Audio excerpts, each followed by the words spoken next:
Now as of right now, I think Iceborne is in a very good position for Capcom to continue giving in title DLC updates in order to keep those player base going with playing some new content in the series. Having said that though, where they can focus on the next Monster Hunter game for the next generation of consoles as they're doing those title DLC updates, I think Capcom should also think about the Nintendo Switch at this point and potentially bringing in a Monster Hunter game for this particular device. Now with all of that being said, I don't think Capcom is going to bring in a Monster Hunter Mainline game for the Nintendo Switch. So instead, what I think Capcom should do is they should bring in yet another spin-off game for the Nintendo Switch so that people can play it on the go without having to dedicate too much time into playing a mainline Monster Hunter game for this particular device. Hey everyone, Pinoy here once again, back with another Monster Hunter video, and today we're gonna quickly take a look as to why it's important for Capcom to finally bring in a new spin-off game for the Nintendo Switch.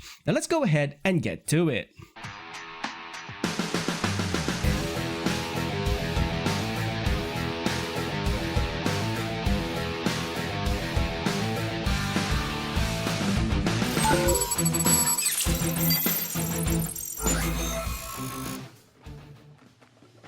Now, spin-off games are one of those unique experiences in which the developers will take something that you know and love, like Monster Hunter for example, and then take on unique spins on them in order to make them their own unique entity. Monster Hunter does have a number of spin-off games, but one of the most prominent ones for anyone out there that doesn't know it, it has to be none other than Monster Hunter Stories. This one has its own unique story to it, hence the name Stories I would say. It also has a unique mechanic to it, but more importantly, it takes something that we know and love in Monster Hunter and then changes the perspective of it in the actual gameplay. What we have here is a turn-based combat game where the monsters of the series are something along the lines of a Pokemon on the Nintendo 3DS. So the fact that we now have a game that has Monster Hunter all over it but at the same time plays extremely different really means that it's a fresh experience for anyone out there who has been introduced to the world of Monster Hunter, whether that be veteran hunters from previous Monster Hunter games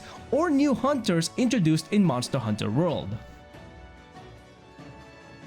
Now, as I previously stated at the beginning of this video, I think Iceborne is definitely doing quite well as of right now in providing entertainment for any players out there of this particular mainline game due to the title DLC updates. However, for anyone that might not have the time to play Monster Hunter World Iceborne or they want to take a break from the traditional Monster Hunter game, spin-off games are the perfect way for you to still have that Monster Hunter experience but in a very different scenario. And I think Stories is the perfect game as of right now for Capcom to utilize in recreating that game for the Nintendo Switch once again. I think a sequel for Monster Hunter Stories would definitely go a long way regarding taking a break from the mainline series, because there are going to be some players out there that might not want to go through the entire grind of Monster Hunter World Iceborne for example in order for them to experience Monster Hunter all over again. So again, spin-offs are definitely one of those case scenarios where the unique spin can really give off a very different experience throughout the entire series.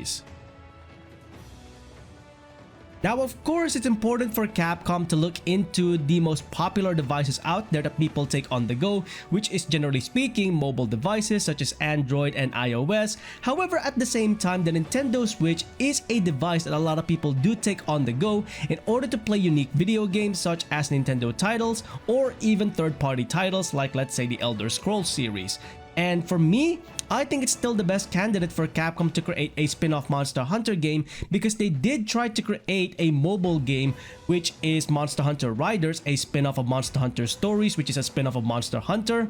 Damn, that is so weird. And for the most part, after seeing what people experience regarding Monster Hunter Stories, apparently that game has too many microtransactions on it, and that's not really something that I would like to see on a spin-off game for Monster Hunter. So I'm hoping that Capcom does take into consideration making a new spin-off game for the Nintendo Switch, maybe close to the end of the year before announcing the next Monster Hunter major title. Now, as a couple of final notes, I do understand that some people will enjoy more realistic graphics in a video game. However, for me, if we are gonna look into a Monster Hunter spin-off, I'm actually looking for something a little bit more anime or cartoon based in terms of graphics rather than something realistic. If I want to play a more realistic Monster Hunter, I can always go back into Iceborne or whatever future Monster Hunter game they have planned for us in the mainline series. But when it comes to taking a break from something realistic, I want my Monster Hunter spin-offs to actually have a more cartoon/anime style graphics to it. Alongside this, Capcom will really need to look into what kind of combat system people are gonna look forward to regarding a spin-off game. Some people might not actually like the turn-based system in Monster Hunter stories, and for the most part that's completely understandable. However, at the same time, if we are gonna go back to the traditional combat system of Monster Hunter, then what was the point of it being a spin-off to begin with? I get it, there's gonna be different tastes regarding combat systems in Monster Hunter, but I think that Capcom should really look into researching what players would want to go with regarding a spin-off game in terms of combat system before actually going ahead and creating a spin-off title for the Nintendo Switch. And that's pretty much it for this very quick video talking about spin-off games in Monster Hunter and why I think it's about time Capcom created one for the Nintendo Switch. I know it's not my usual videos out there regarding Monster Hunter, but I just wanted to point out my personal kind of desire regarding the spin-off game as of right now, just because of the fact that I do enjoy playing Iceborne, but whenever I'm on the go, it's not a game that I can actually play at this current moment in time because of the fact that when I'm on the go, I am doing other things as well, and I only want to play these games very quickly. So hopefully this is something that Capcom takes into consideration when developing Monster Hunter once again, and hopefully after creating this particular spin-off title, they will announce the next Monster Hunter mainline game. What do you think? Should Capcom create the next Monster Hunter title as a spin-off game rather than a mainline title? Let me know in the comments below what you think about spin-off games and Monster Hunter in general throughout the entire series. Now with all of that being said, if you enjoyed these videos, please consider leaving a like on the video itself and subscribing to the channel as well as hitting that bell icon so you can go ahead and catch up on any future Monster Hunter content that I might be doing or any other games that I might be playing in future. Until then, I hope you enjoyed this video, thanks ever so much for watching, and I'll see you next time. Onward and upward.